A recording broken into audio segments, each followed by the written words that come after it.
Transmitting to you from Old Heart Radio.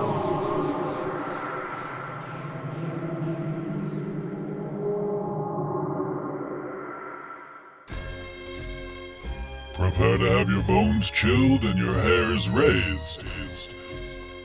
It's the WacArnold's Brothers Podcast. Welcome home.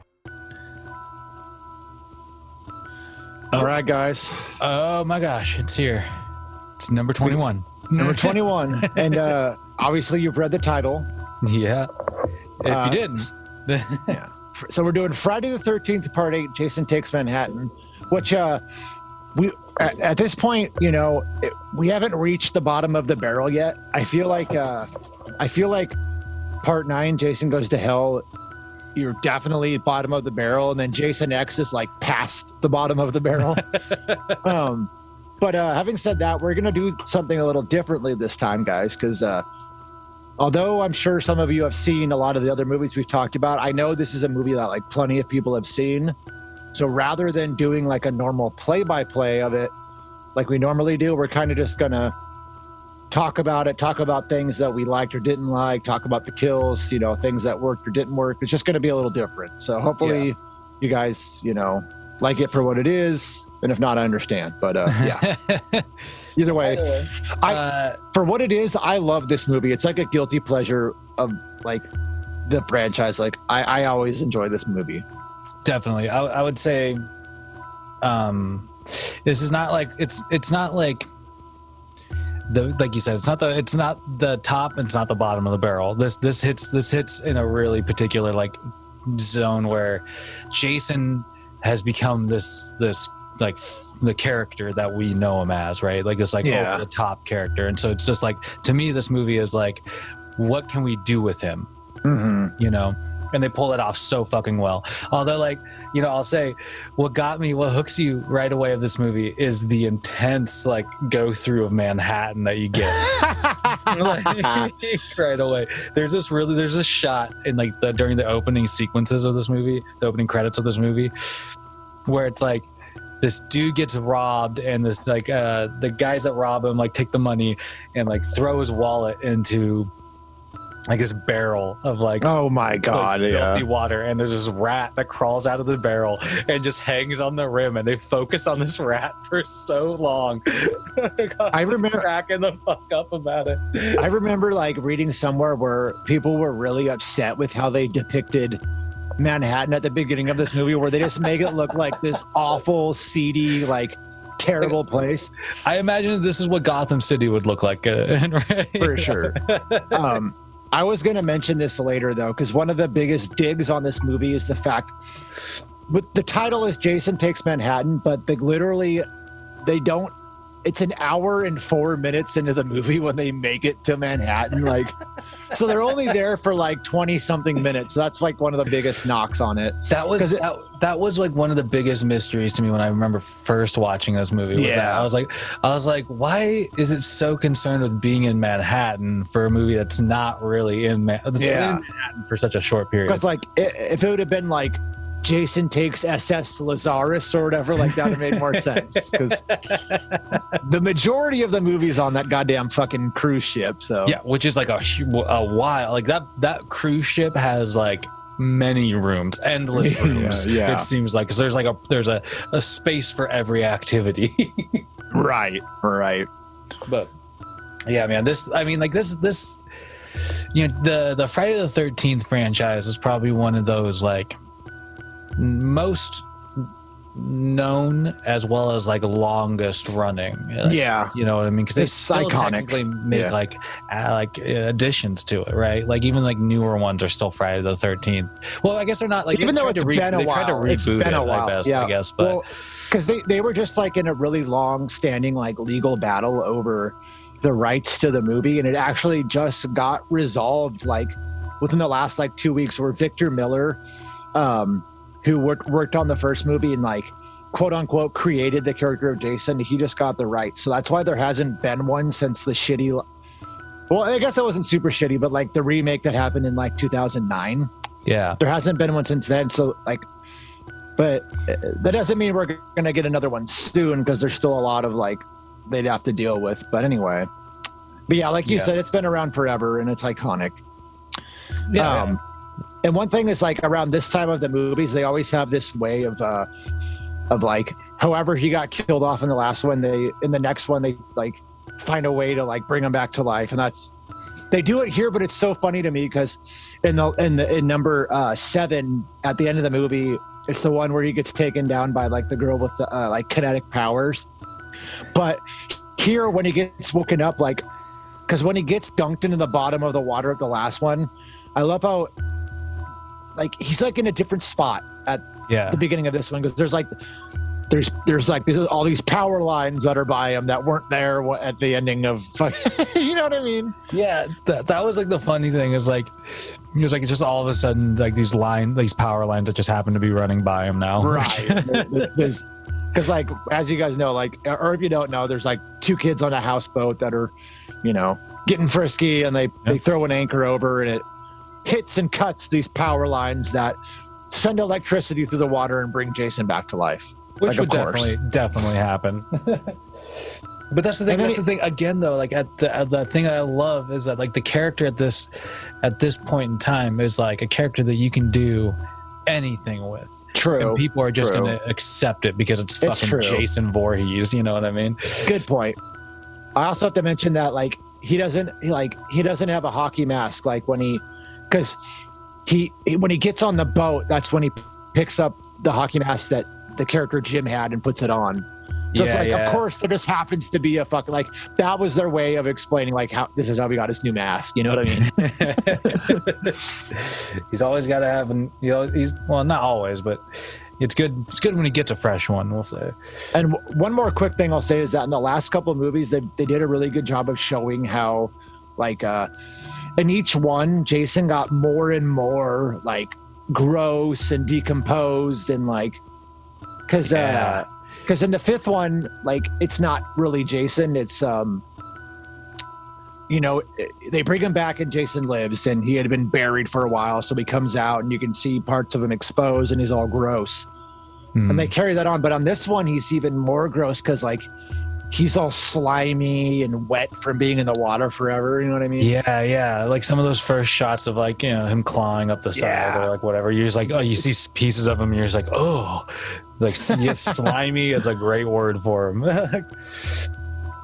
But yeah, it's like you said earlier, like the majority of this movie takes place on like a yacht that like that like a handful of students and like their teacher and some crew members are on, right? And what's fucking great is the way that they connect this opening sequence to that, like, you know, where it's literally it's literally just like this derelict ship drifts into the dock, and like, no one sees it except for like the deckhand. And Jason just is like, you know, hanging on the side of it basically or whatever, and uses it as he uses it as a way of, you know, getting onto the other boat, right? Because the first 2 kills are pretty good though, because like I said, I wanted to kind of touch on every kill. So the first kill, he comes in and the teens are having sex, and he has a harpoon gun and he shoots it and misses, but then he just rams it through one guy's heart. Just like very, like, because he has, at this point, it's established that he just has like superhuman strength. Yeah. Oh, yeah. And then I love the girl runs away and hides in the dumbest fucking place possible. Like, if it was me, I would have just like ran and jumped off the little like houseboat and swam to shore. Totally. But she just hides in this little like compartment storage, and Jason very quickly finds her and just stabs her with the harpoon gun. It was definitely like, I don't know why you'd stay on that boat, man. Yeah, it's so stupid. Like, not a good way to go, dude. But then, like you said, like at this point, you know, Jason finds his way to the ship, climbs aboard in this hilarious scene where he just like pops out of the water and starts climbing up the ship. Yeah, dude. Well, that was like, again, you see like more of like a shot of him, and he just looks like there's like in tatters, man, and he's just, you know, it's just an interesting like place for that character. And but they build up all these different types of characters in this movie like starting in this kind of in this scene, you know, it's basically all the students and the stuff that's the people that are on the boat. And what's cool to me about the way they did this was that, you know, they build up these characters with their different traits, and then basically Jason goes through and kills them in a way that's like, you know, plays on their traits, right? Yeah. Which is which is really kind of a fun way of like using that character. Yeah. Of Jason, I think. And yeah, because you make a good point, because like the third death is really great, where it's like the girl that wants to be a punk rocker or whatever, and he fucking brutally kills her with her own guitar. Yeah, exactly. It's like stuff like that you're just like, it's like we're having fun with this character at this point, you know, we're taking these death sequences and we're making them like you know, something a little more like, it's not just somebody getting stabbed anymore. It's, you know, like you said, killing somebody with their guitar. There's example, like, you know, I will say, what? Sorry, what were you gonna say? Oh, I was just gonna say, I just think it's a really clever, fucking fun way of like going through the cast as well as like, you know. I will say this: there's something with Jason here where it shows it in this first death scene, because she like runs down this flight of stairs and turns around, and somehow Jason is just there. Because there's a lot of kill scenes where he just is like magically at one place and then just very quickly in that place in the next, and it's like, what the fuck? Yeah. There's like, yeah, I suppose at this point I've always just chalked it up to the supernatural aspects of Jason. Yeah, fair enough. You know, it's like, I can't explain that. But yeah, but like you said, because the next death scene after that is like, we saw earlier, there's, you know, Julius is one of them kind of more main characters. He's a boxer, and dude, Julius, I love Julius. He's boxing with one of his buddies, and then his buddy is the next death scene. He's like in a sauna, like relaxing after the boxing match, and Jason comes in and he thinks it's Julius. And this one is kind of more brutal, where he just picks up one of those sauna rocks and just jams it through his stomach. Yeah. At first, like, I think you see like some flame come off on the chest, and like, I think he basically, he just jams this hot rock straight through this dude's stomach, and it's kind of, oh man, could you imagine that? Like getting put out like that? Yeah, anyway, it's fucking brutal. But then he just casually walks right back out of the sauna. Like, love that. My job here is done. They also have one of the characters in the movie, Charles. He's built up as this character that is just a fucking asshole at every turn, that you just can't wait for him to die, because he just like is so mean to the Sean.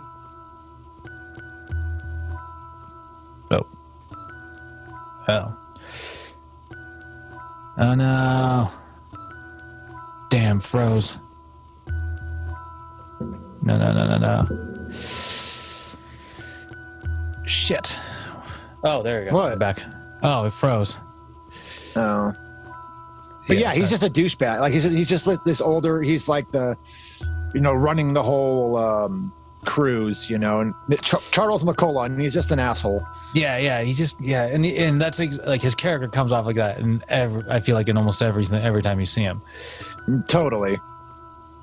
I also want to point out in this movie, there's a young Kelly Hugh, who at one point in this movie, there's this great scene of them like cutting up a bunch of like fake cocaine. God damn it. And being like, you know, like it was just such a weird sequence. Yeah. Like, this is such an 80 like, or they had to have like the obligatory drug use scene, you know what I mean? Exactly. It's because it's, you know, you got they all have to be sinners in some way, it seems like. That's how they all die, right? It's like sex and drugs, right? Her and Tamara are doing cocaine, yeah. Her and Tamara. But what's the next death in this movie then? It's, it's Tamara, because there's like that really cringy scene where she like Charles comes to check on her assignment, and she like has her body painted, and there's a hilarious part about this scene where you know, she strips down and she tries to like, we learn that it's like going to be a blackmail attempt, but she jumps on him and starts kissing him, and he could have easily at any second pushed her off. Yeah. But he waits like a good like 45 seconds, then is finally like, what are you doing? I mean, stop. I mean, I'm your teacher. You know what I mean? Yeah, it's like in no part did the situation that he walked into seem like it was like a teacher-student friendly like Of it's- course not. you know. And yeah, and like he doesn't stop her when she like takes off her robe and is like in her lingerie. He doesn't stop her, like, you know. It was so yeah, just so dragged out. But she's the next death scene because she like takes a shower. yeah, And then after he gets caught on camera, because the other guy like walks by and videotapes him and then gives Tamara the tape or whatever. Yes. Yeah. Yeah. That character's name is Wayne. That filmed that whole thing. Wayne. But that's right. She like gets out of the shower and she can hear someone come into her room and she sees Jason. And before she dies, it's so funny. She sees Jason like snooping around. right. And then there's this hilarious scene where before he kills her, he like tries to reach into the shower and grabs a hold of her robe, and she like slips out of it and smashes head first into the fucking mirror. Yeah, she like slips out and is like butt naked and just like fucking smashes her head. And then when Jason goes in to finish the fucking kill, basically. Yeah. He finishes smashing the mirror, right? He's just like, and that's when he like picks up a piece, and like a piece that looks like a dagger almost. Yeah, for real. Fucking gets her. Yeah. Yeah, dude. That was like such a that was the funniest interaction though, like her slipping out of the robe and then just like boinking the mirror with her. It's hilarious. And then we really quickly get like the next two death scenes where because it's established earlier in the movie that the captain of the ship is the Sean character's dad. Yeah. And okay, so the captain doesn't die quite yet. His first mate dies first because he leaves to go get something. I really love, one of my favorite shots in this movie is the scene where the first mate gets stabbed, because it does this outside view of him like in the whatever, I don't even know the term for the brig, I think it's called, of where you're operating the ship and drive the steering wheel and everything. Excuse me if my terms are off, but it's a really great scene because it's raining outside and you see like there's no sound, you just see him operating it, and there's this really cool green lighting that's there. Yeah. And Jason just sneaks up behind and jams him in the back with a harpoon. I love that shot. Yeah, dude. The lighting is like the green lighting is kind of perfect. It's just like you said, having like the lack of sound, I think, in that scene is just kind of it makes it perfect. It's just so atmospheric almost. Yeah. And yeah, you just like the shots of him, just like kind of, he gets him a couple. And then the captain runs in like right after that, and Jason sneaks up, like he discovers the body, and I think that's when Jason slits his throat, like, which is probably the most lackluster kill in the movie, but it's still like getting your throat slit's fucking gnarly. Yeah, I would agree though. Like it was definitely like the tamest of all the kills in the movie for sure. And then Jason like rips the communication line.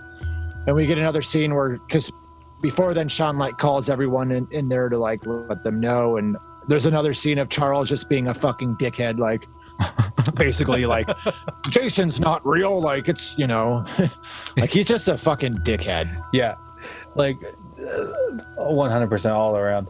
And that's. There's like other shots in this. I love that, like, because the captain's son is on the boat at several points in this movie, Charles makes like comments like alluding to like, well, he's a son of a captain. Why doesn't he know how to do this? I know. It's just all of it is so fucking rude. Like fuck off, dude. Because even like there's a scene earlier where like, because if you've seen the movie, you know that like Rennie's afraid of water and she can't swim, and she gets knocked into the water by Tamara, and Sean actually jumps in and saves her, and then Charles comes up, and even though Sean had just saved him, he's like, get away from my daughter, like stay away from her, you know, like what the fuck. I know, dude. This fucking guy. And yeah, so at this point, like everybody is aware that people are dying off on the boat, right? Right. So that's when they kind of like. Well, because they all see the captain's dead, and this is when, like, Julius makes a line of like, "Let's go find this motherfucker before he finds us." You know what I mean? Yeah, dude, Julius, man. Yeah, he's awesome. He's probably one of the best characters. But before we see like the payoff with that, like you said, this is where, because Eva stumbles upon Tamara's dead body. Yep. And this is another really cool. This whole sequence with her and Jason is amazing, where he chases her into the dance hall. Yeah. And there's like the disco ball, and there's this cool scene build up where like at first she's looking around and she sees Jason like everywhere. And then she looks around and she can't see him anywhere. And then he just comes in and picks her up with his strength and strangles her and kills her. I love that whole build up. But then also one thing that's kind of like a small detail here that I actually like, I didn't even think about until I watched the documentary on all the Friday the 13th movies. So he picks her up and chokes her and kills her and then throws her to the ground. Mm-hmm. And whoever did the stunt work there did an amazing job, because it looks like a dead body falling to the ground. Like the stunt person doesn't even try to brace their fall. They just fall so hard to the ground. Dude, that's a good catch, man. Yeah, like those little moments. Yeah. Some of those things that make these movies, man. Yeah, that I just love the setting, the shoot. You know, that's that death went in, and you're right. Like he picks her up and like, you know, with his superhuman strength, he's like holding her like all the way up to like the fucking ceiling, basically. Essentially, yeah. Damn. Yeah. What I didn't realize there's a documentary on these movies that I should check. Yeah, it's called it's super long. It's called Crystal Lake Memories.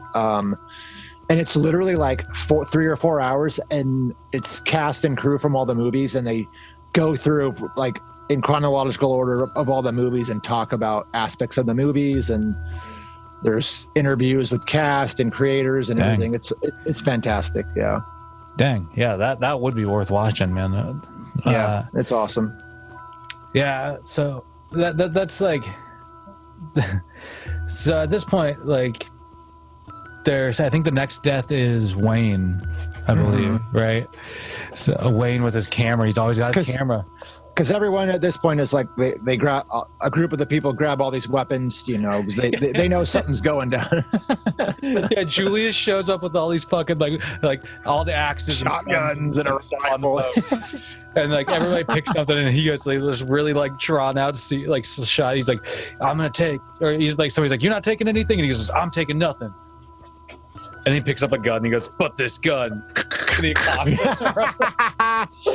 Just ridiculous.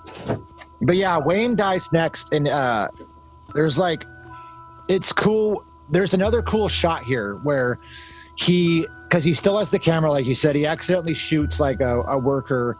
And you can see it's, instead of him looking, it's him looking through the camera. Yeah. And you see the camera like pan down at the dead body and then pan up to just fucking, there's Jason. It's a cool shot. Yeah, I like that a lot. And like and it was cool. It was cool seeing Jason all slimy and gooey like in that camera viewpoint also. But yeah. And then he immediately Jason like a celebrity to some paparazzi or something just like whacks Wayne's camera out of his hand and chases him down. And that's like that's when I think there's a couple things happen real quick. So Wayne discovers the body of the rocker chick. Yeah. And then Jason throws him into some like electrical equipment, and he like catches fire and like gets electrocuted.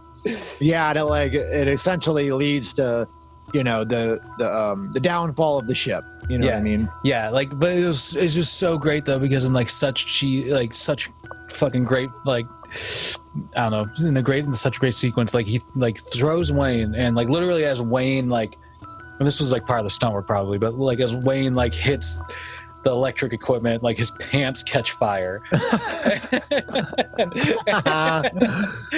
It's like stuff like that always reminds me, like, you know, The Simpsons perfected making fun of it, I think, where it was like anytime there was like a riot or something in a Simpsons episode, somebody would overturn like a couch and it would immediately catch fire. It was like shots like in these movies, like this, like that's why people make fun. I get what you're saying. I get what you're saying. I love it though. I love that fucking shit. But yeah, you're right. That immediately tanks leads to the ship finally tanking, which also leads to I believe like us finally getting closer to Manhattan.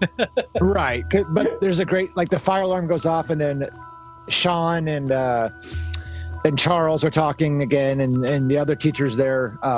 Colleen is there, and Sean saying something about the fire alarm's going off, and Charles has another douchey comment about how it's not a real fire. It's whoever's doing this is trying to cause panic. Clearly, you know what I mean. It's like not a real fire. Like he's such a fucking douche. Yeah. And then we get another cool death scene. It's a character that they don't even say his name. No. But his name's Miles. And this is another one of those instances where I'm talking about where Jason just really quickly gets to the person because he runs around for a while. He climbs up a ladder and you can see that he's like super far up this ladder and Jason's nowhere even on the ladder yet. And then instantly Jason's just right behind the guy. Yeah. Rips him down, throws him, and the guy falls and ends up like getting impaled by a radio transmitter. Like, yeah, that's right.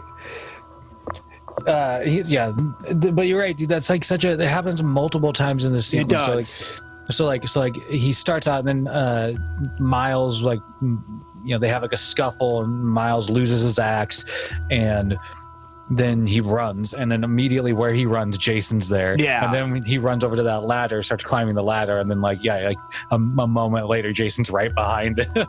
Yeah, it's like, what the hell? Yeah. Oh man, that's a good point. And then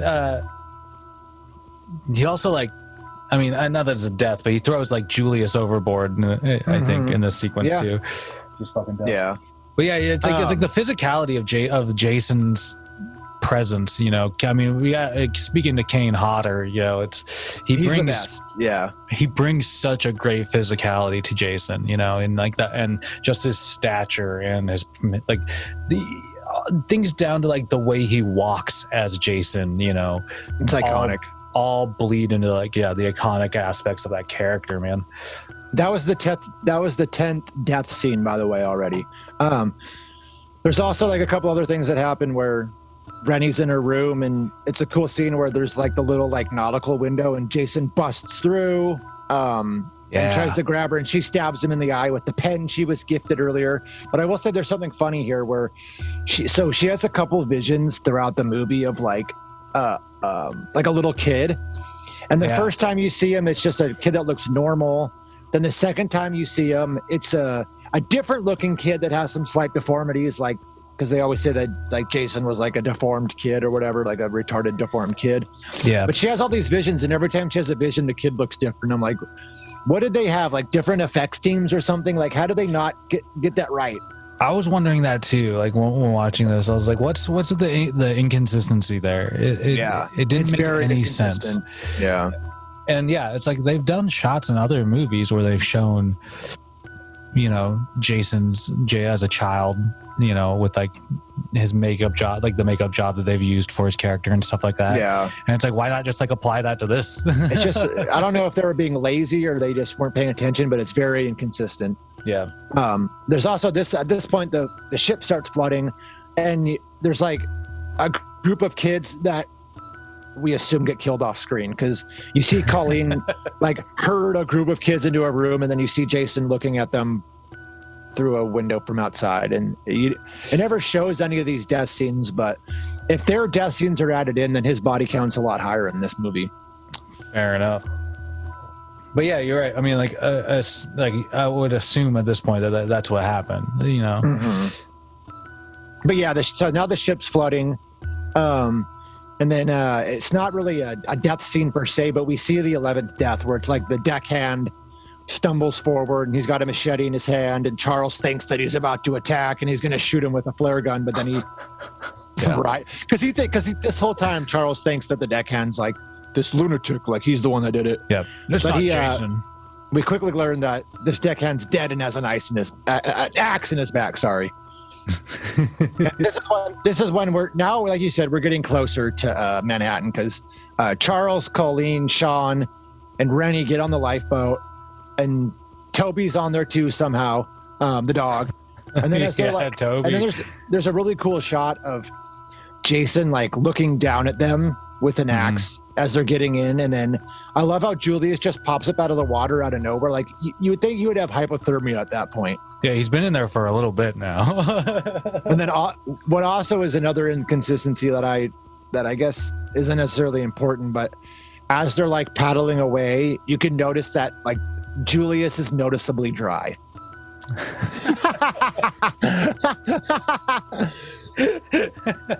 And this is like, yeah, Charles has more like snide comments towards Sean. You know what I mean? Oh yeah, yeah, and then yeah, it's basically like then you get through like the sequences of them paddling. They basically arrive at Manhattan. Yeah. Of course, they had to have a shot of the fucking the Statue of Liberty. You know what I mean? Like they. Of course, it's like the only thing that would like make you think that they're in New York. You know what I mean? Besides some of the shots of downtown. Yeah, but even those could be replicated. It's like, for sure. I think they even said that some of this was like a lot of it wasn't actually filmed in New York. I could be wrong, but like I said earlier, so it takes them an hour and 4 minutes into the movie because I checked before they finally step foot in New York. And okay, so here's another thing about Jason where I know, like we've talked about how he's just everywhere at once in this movie, and you kind of have to suspend disbelief. But it's a little ridiculous when they literally like 2 seconds after they get their paddling, Jason's there. Like he did not fucking swim there. No. you know, like come on. No. Yeah, and I mean it's one of those things like exactly. You just have to chalk it up to like, you have to willfully suspend that. Yeah. But yeah, they get there and then right away they have this interaction, a very negative interaction, I'll say, with a couple of thugs on the street who those thugs from the beginning of the movie. Yeah. Those damn thugs. They're junkies because I just even to this day like I felt like all the scenes with like the syringes were unnecessary. Like 100, they could have just been these street thugs, but they made them these. There's even a scene in the opening title shot where they're like cooking up something in a spoon. I'm like, what the fuck? Yeah, it was all really unnecessary. There's this whole sequence where they supposedly dope up what's the fucking guy, Ronnie? Because they kidnap. Yeah, they rob the group and they kidnap Rennie. Yeah. Rennie, yeah. And like you said, they fucking shoot her up. I was like, why did they have to do that? Yeah. And then in like the one time in the movie, you're actually like cheering for Jason here. Maybe not the only time in the movie, but you find like Jason comes up and like takes like the empty syringe or whatever and just impales the dude.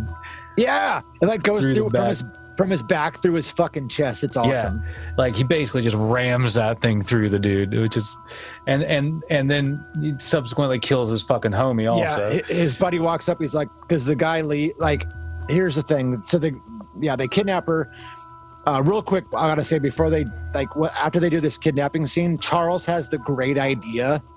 Of course he does, that everyone should split up. Oh, of course. What but yeah, so back to what you're talking about. They shoot her up, and then one of them's like, "Oh, I gotta get more drugs," so he leaves, and the other one is like about to like sexually assault her, which I'm glad doesn't happen. Jason, like you said, intervenes, kills him with the needle. But there's a hilarious line, and I wonder if they were just like, we need to come up with like catchy street lingo that these kids say, because the other guy walks up and he's like, "Forgot my money, Holmes." And then Jason just grabs him and smashes his head through this fucking pipe and kills him. Yeah, dude. Like a steam pipe, yeah. Oh my God. And then I believe we have my favorite sequence. Of course. It's easily like the most iconic, infamous like kill and scene from the movie.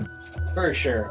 But it's just I love it. Jason stumbles upon Julius making his phone call in a phone booth, and Julius, I think, like this entire time has probably thought that he could take Jason.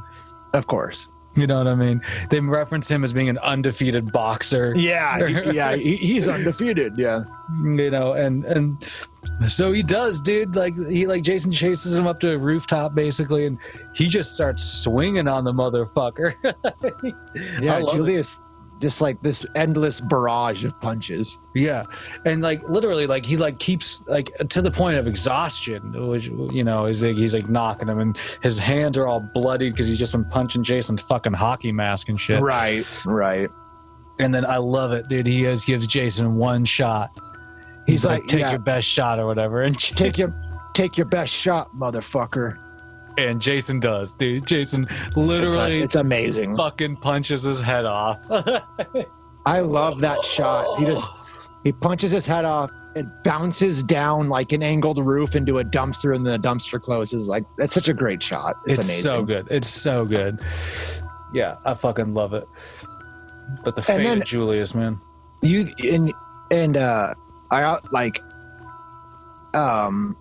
you thought that was gonna be like it for Julius's character, which I mean, it is the end for his character, but not the end for his decapitated head.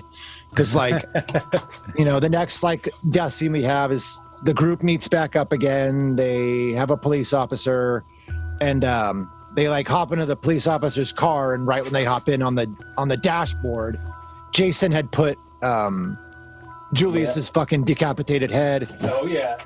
Kills the police officer off screen, so we don't know how he killed him. But that's the 15th death that we've seen. So yeah. Jason is stacking them the fuck up in this movie. Like, is this? I mean, kill count wise, is this movie? Does this movie have his highest kill count, or like where's this? No. Do you know? So the highest kill count, I'm pretty sure, is episode 5, and that's where it's not even Jason. That's where it's the paramedic that dresses up like Jason. I'm pretty sure that one has the highest kill count, because there's that one. I'd be willing to say right now that yes, that movie has the highest kill count. There's a lot of deaths in that movie, but this one comes pretty close. Fair enough. Yeah, dude. That the next scene after this.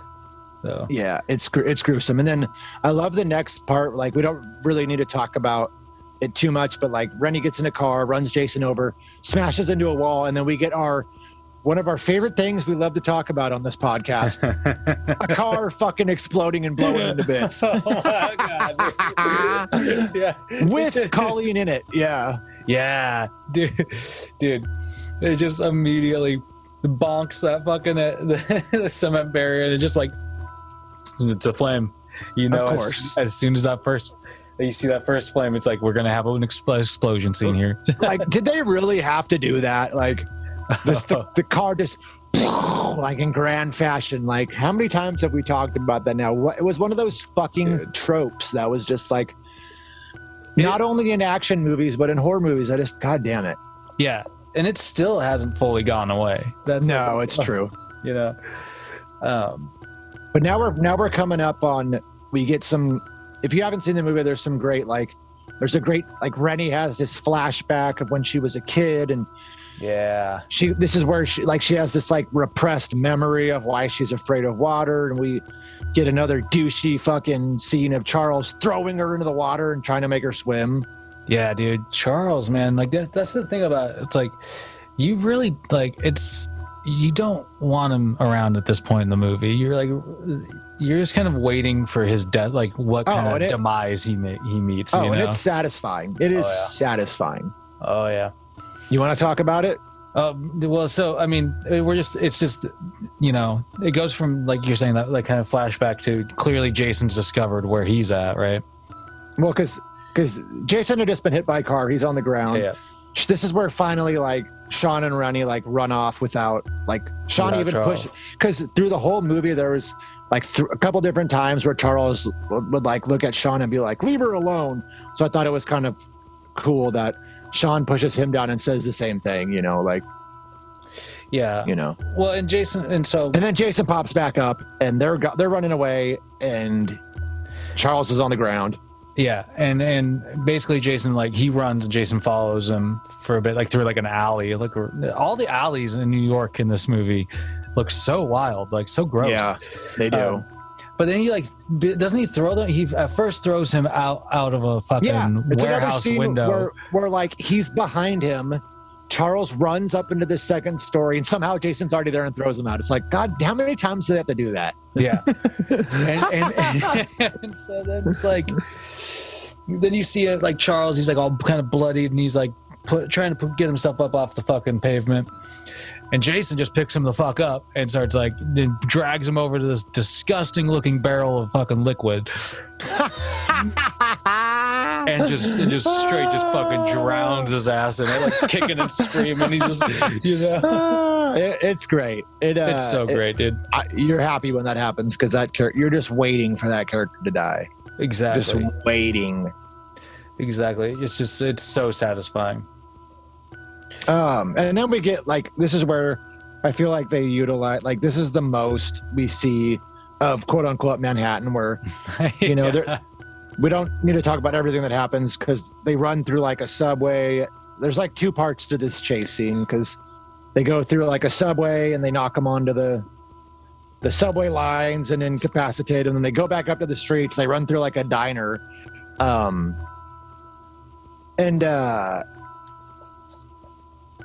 Sorry, what was I going to say? Yeah, they run. But I like some of the scenes where they actually show, you can tell when they filmed this movie because it shows these shots of New York and Definitely. there's I don't know if you noticed it, but there's a poster from Batman, the 1989 Batman movie. There's a big poster for Batman. Yeah. I must have missed it. There are certain things like that though that you're definitely right. Like logos that you see that are dated and stuff like that. It helps put the movie in the time frame, Mm-hmm. But anyway, if you've seen this movie, you know that it ends up they run down to a sewer, and this is something that happens here where you're just they run into a worker who's the toxic waste floods out through the sewer every night at midnight. What the fuck? No, it doesn't. The nightly toxic waste dump. It's what the fuck? Oh my god, dude. And the way I like the way he dies. It's cool because rather than showing it on screen, it's because they're running, like I said, they're running through the sewer. They meet up with this worker who's follow me, I know the way. And of course, Jason bashes into them. He grabs the worker and it's off screen, but you see the shadow of it. And he fucking bashes the guy in the head with a wrench and blood splatters against the wall. It's a cool shot. I always love those kind of shots. Sometimes when they just leave the blood splatter to speak at all or something. Yeah, it's great. Yeah. And then I Rennie runs off and just finds this random bucket of toxic waste sitting there for no reason.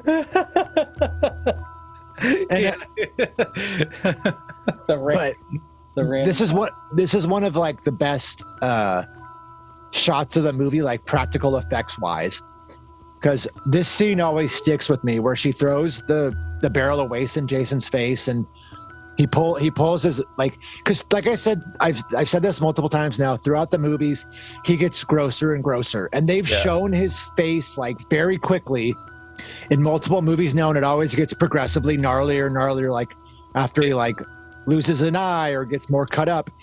And when it shows his face, the makeup effect is amazing because it's just so gruesome and grotesque looking. Yeah. And he's freaking out. And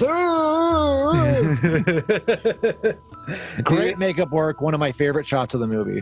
Definitely.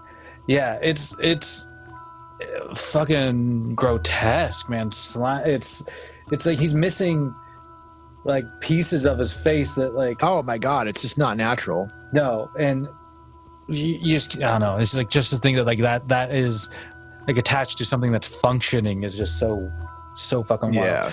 Anyway, good. I wish there's more toxic waste buckets just lying around in case you need them like this. And then we get to I want to talk more about the franchise after we very quickly rush through the end of the movie because anyway. But I love the ending scene is just as if the going down in the sewer and learning that toxic runoff comes through was a what the fuck moment. Yeah. The way that Jason gets dispatched is such a what the fuck moment because there's a climactic scene where he chases them down to the ladder and they're trying to break the grate. He's right behind him. Yeah. The toxic water comes, pulls him under, and then rather than being dead, it's just this a little kid in a pair of boxer shorts and it shows a shot of his face and it's not deformed. I'm what the fuck do they do this for? That's what I don't understand, dude. It shows another shot of like his body a little like fucked up and everything, but you're right, like it shows like the kid again, and it's like he's just like he's just like a fairly normal looking fucking kid. I was like, what? My God. Yeah, I was like, how hard is it to stick with that? Just what the actual fuck though with that ending? Like, yeah, it didn't make that much sense. and then it doesn't get explained at all, because at the beginning of part 9, it's just he's like a gnarly looking Jason again. So it's just like, I just don't understand. I like parts of this movie, but that was just one of those parts that to this day I can't get with it. It's just so stupid. Well, I'd say like the thing to like about this movie is the fun that it, like, again, it's like it places Jason in a place that you haven't. Yeah, it's a good point. It's a good point. The cruise ship was a great setting. It doesn't do a hell of a lot to like add to the mythos or anything. You know what I mean? Right. It just like is a Jason Voorhees movie, a Friday the 13th movie. You know, I think it was. I give him some credit for moving him away from Crystal Lake. Like, I give them some credit for that. Totally, but it's also not. It's not something. I mean, it's like I wouldn't be opposed to seeing him at Crystal Lake. You know what I mean? Right. Like I'm never opposed to that, because that's the setting that is most common for him. So I think that, again, I think that's just kind of like I don't know. It doesn't do a ton, like character building wise or like anything for him. It just like it gives him a chance to fucking swing. You know. Here's what I'll say, because like this one, and then number 9, like I said, is just so weird, where he dies and then it's like his heart takes possession of people. Like, I don't know what got to the people who made these movies heads, where they were like, we need to move away from him just slashing and bashing. Like, that's what was so successful for the franchise for so long. And that's what made it to where this point in this fucking franchise.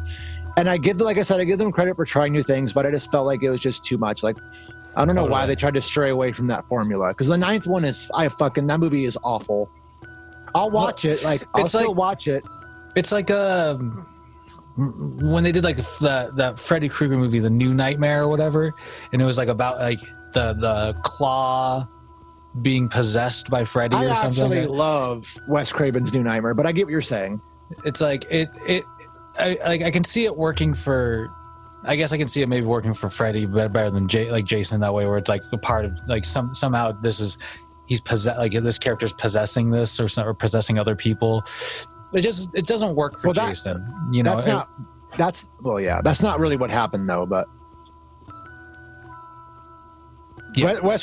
anyway, what are some of your like favorite movies from the Friday the 13th franchise?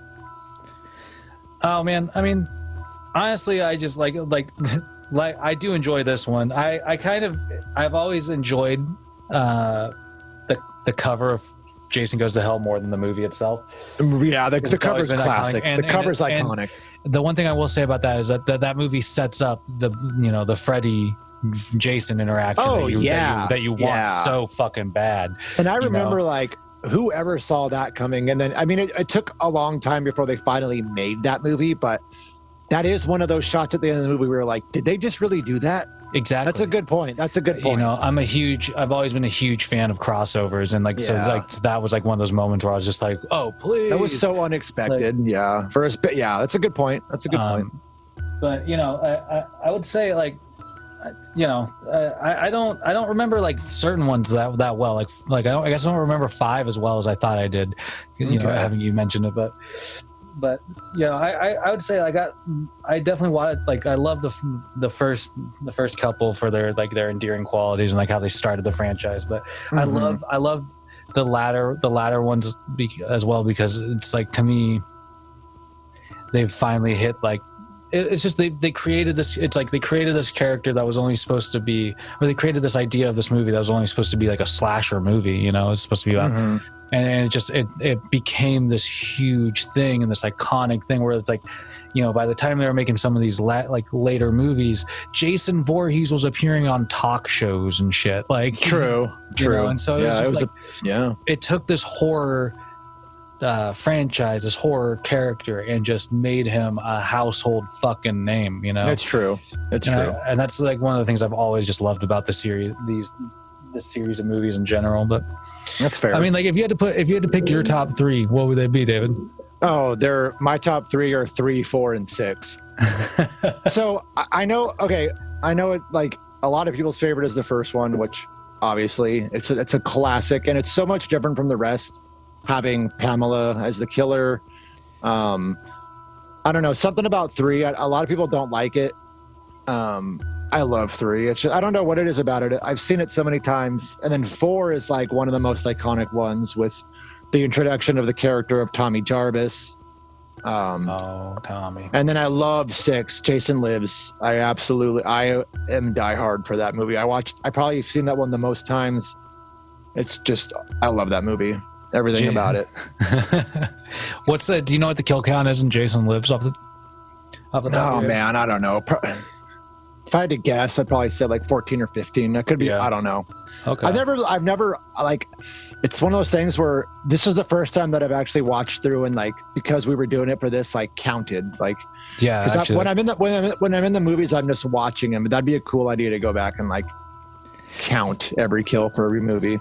Yeah. I mean, I think that would be kind of a fun one to just sort of do. And Jason would be a perfect person to do that, a perfect character to do that with, you know, because he has the most, like, they've done like a thing where they've compared him to like other horror icons, like Michael Myers. I think Michael Myers has the second, but maybe it's Chucky. But Jason, anyways, out of like the biggest horror icons, Jason has the highest body count by far. Yeah, for sure. I mean, it's got to be almost like a couple hundred, probably, right? Yeah, it's fucking nuts. It is. Yeah, and Kane Hodder has been playing him. He's played him almost every single time. I think there's been a couple instances that he hasn't played him. He actually didn't start playing him until I think episode 7. I want to say. Who played him before that? Then was it just random, a hodgepodge of actors? Yeah, just different people. That's interesting because he's always been such a. He was just the one that like huge character. It's like he was the one that made like the way Jason like walked and stalked like iconic, and that's why they signed him on for So even though he came in at the end, he's played Jason the most. Interesting. Yeah. Yeah. Because he played him in 7, 8, and 9, and Jason X. Jason X, man. God, dude, what a fucking that yeah. That movie was like, I felt like it wasn't like, unlike the Leprechaun in Space movie, I felt like Jason X was somehow genuinely trying to do like a Jason in Space movie, and you're just like, this is a weird it's weird. Once again, like there are some things I like about that movie, but it's just way too much like shitty special effects because it was more like CGI, you know, going into the CGI and all that. Like, I don't know. There's some cool kills in that movie. Yeah, but you're right. It's mostly the cringe, like CGI-esque stuff that just doesn't make that movie work very well. No. Jason thrives in practicality. Exactly. Man, you got? Do you have any? Have you watched your way through some of these other Friday the 13th movies yet this month, or do you have some set aside for later? I've watched Jason Lives like a week ago. Watched obviously Jason Takes Manhattan 2 nights ago. I'll probably watch 4 and 7 again because there's a couple of them on Peacock right now. Dude, I think Peacock has like almost all of them at the moment. I always like watch them, most of them, like at least twice every October, which is like a little overkill, but they're just so classic, man. Like you can just turn them on, no matter how many times you see them, they're fun to watch through. You know what I mean? I agree. And they're, you know, it's just, for me, I do a lot of stuff where it's like I love putting something on and like doing stuff around something it. else. And exactly. You know, Friday, these movies are so great for that. Like where it's like, if you've seen them before, you can look away and you can look back at it and like jump right back in, you know? Right. It's yeah. I unfortunately haven't watched any of the Halloween movies. This Halloween, like normally every year I'll watch H2O and the first like Halloween 1 and 2. And even even like 5 and 6, like that's another one where even though some of the movies get knocked on, like I like every movie in that franchise. Obviously, Resurrection is fucking hot garbage, but I'll even watch that. I mean, exactly. I would, yeah. I mean, they're all entertaining. They're in a different way than I think the Friday the 13th ones are. Mm-hmm. But they're definitely like, I don't know. The Halloween franchise is one of my favorites. I am so stoked. Halloween Kills comes out this Friday, man. I cannot wait. Yeah, I definitely actually I'm gonna try and make an effort to go see that. Hopefully this weekend. Yeah. Have you watched Malignant yet? Not yet. You haven't, you fucker. I know. I've got to get on it. It's been a whirlwind week or so for me. Or actually, we'll talk about that in a different. I'm not going to ask the question I was going to ask. We'll save that for another podcast. Yeah. Well, the next podcast I want to do is I just want we'll just for you hot dogs, like we're going to dive into like a little more of like what our horror lives of like how we found ourselves enjoying horror, like what we really like. I want to talk a little bit more about like the spread of like what we really enjoy and stuff like that.